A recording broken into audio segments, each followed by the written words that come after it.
Fresh from the showcase here at SwissWatchExpo, and the newest and most controversial addition to the Rolex line is here, and I'm going to talk all about it right now.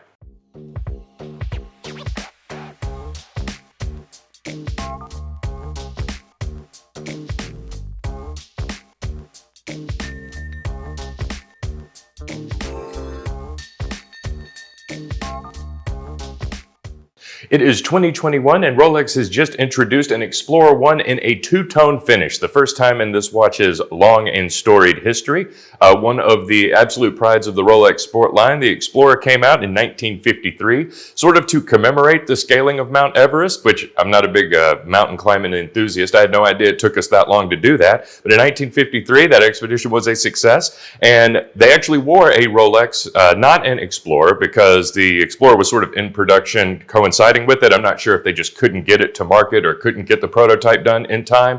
But after the expedition had completed, they of course released this watch, and it's been an absolute cornerstone of the Rolex line ever since. Part of the controversy about putting it out in two-tone, for those of you who don't know or might not care too terribly much about what watch enthusiasts bicker about, is the considering that it is part of the sport line. It was considered to be a very rugged type of watch when it was introduced, and now of course with a smaller 36mm case and a two-tone finish, well, it's not exactly the same kind of watch as the Explorer was, at least when it was originally envisioned. So I guess it sort of comes down to how much of a purist you are, and I certainly understand the arguments surrounding it. I mean, when the Explorer came out in 1953, it predated any sort of like COSC certification by several years, at least a decade or so. So of course, having a watch that was meant to be tested under extremely harsh conditions and meant to be worn during expeditions where you would absolutely be testing the sort of temperature and pressure limits of your mechanical timepiece,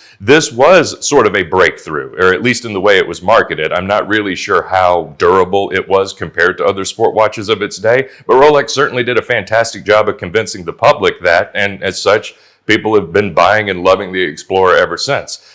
Some of the trademarks of the Explorer that are here in this watch, of course, are going to be the iconic dial. It's going to be a black dial. If they ever change the black dial color, that would even be more controversy for us to unpack.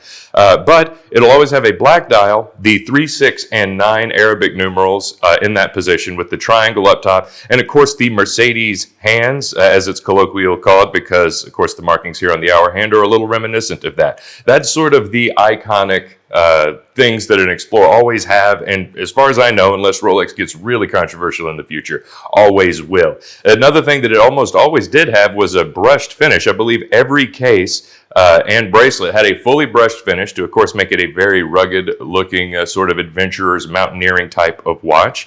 And of course, going with a two-tone high polish finish kind of goes away with that altogether. So that's one of the many things that makes this a very controversial addition for the Rolex line. And of course, it definitely got people talking when it was released. What can I say? Mission accomplished. Whether you love or hate this watch, people have been talking about it, and it's definitely going to get people to add some Explorers to their collections when they otherwise might not have. People who are only looking for sort of a dressy special occasion Rolex that would never in a million years consider going with the Explorer. Now you sort of have an option. And I can certainly see why, with the smaller case and everything. Doesn't really look as much like a vintage sport watch, but in some ways it does. This has definitely been retooled, but of course, because now so many other watches, so many other movements are tested to the same standards that the Explorer was when it came out, what is really the purpose of a vintage styled sport watch now than it was, 70 some odd years ago? That's sort of it. So I guess if you're looking for a definitive answer to the controversy around this watch, I really don't have it. I understand this is a very different Explorer. I also understand that no one has to buy this watch, and Rolex has been making sport watches in two tones for years now, so why wouldn't they add this to, their collection of that? I do think it's a beautiful watch for someone who's looking for more of a traditionally styled dress or modern dress size with more of a vintage shape. And that's definitely what this watch does, and it's not something everyone's going to want to add to their collection, but it is beautiful to look at, and it'll look stunning for someone who wants more of a sporty shape with a two-tone finish.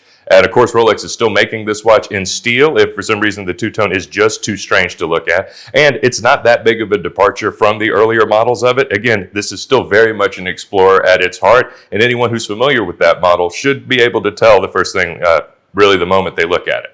So it's a beautiful watch. You can argue about it in the comments if you want. You can call us and argue about it if you want, because we've got both, and we're more than happy to sell you either. And of course, we've got a ton of other brands, a ton of other models, both recent and more vintage. So even if you want the older Explorers, we've got those in stock too, and a myriad of other brands. So like and subscribe to our channel if you haven't yet. Give us a call. Let us know what we can put on your wrist at SwissWatchExpo.com.